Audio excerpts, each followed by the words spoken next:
আজই তুই শেষ হবি ভোলা।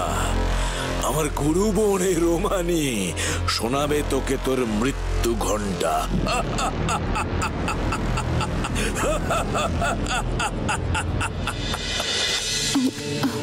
কই বাড়ির আশেপাশে তো কেউ নেই, তাহলে এই মেয়ের ডাক আমার কানে আসছে কোথা থেকে?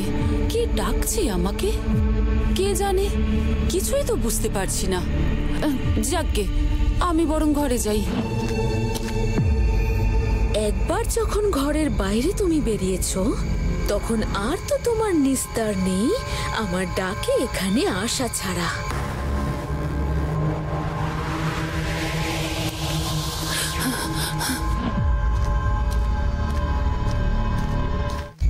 কি এই গভীর রাতে মা একা একা ওইদিকে কোথায় যাচ্ছে?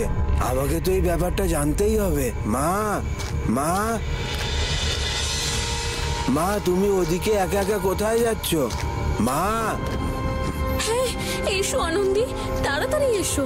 এখানে আমার যে খুব কষ্ট হচ্ছে, তুমি না এলে যে আমার এই কষ্ট থেকে মুক্তির কোনো উপায় নেই।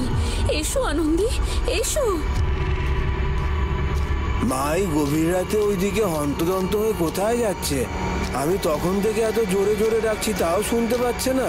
মা শুনতে পাচ্ছে না কেন?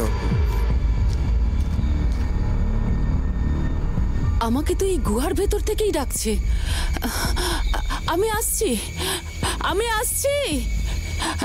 তুমি যেই হও, আমি আসছি তোমাকে বাঁচাতে।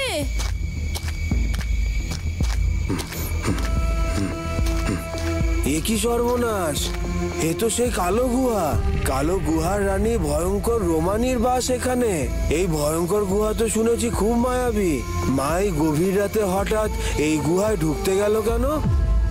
না না, গুহার ভেতরে আমাকেও যেতে হবে। আমার মায়ের যদি কোনো বিপদ আপদ হয়।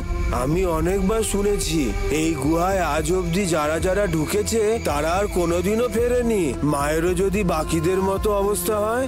না না, আমাকে গুহার ভেতরে যেতেই হবে।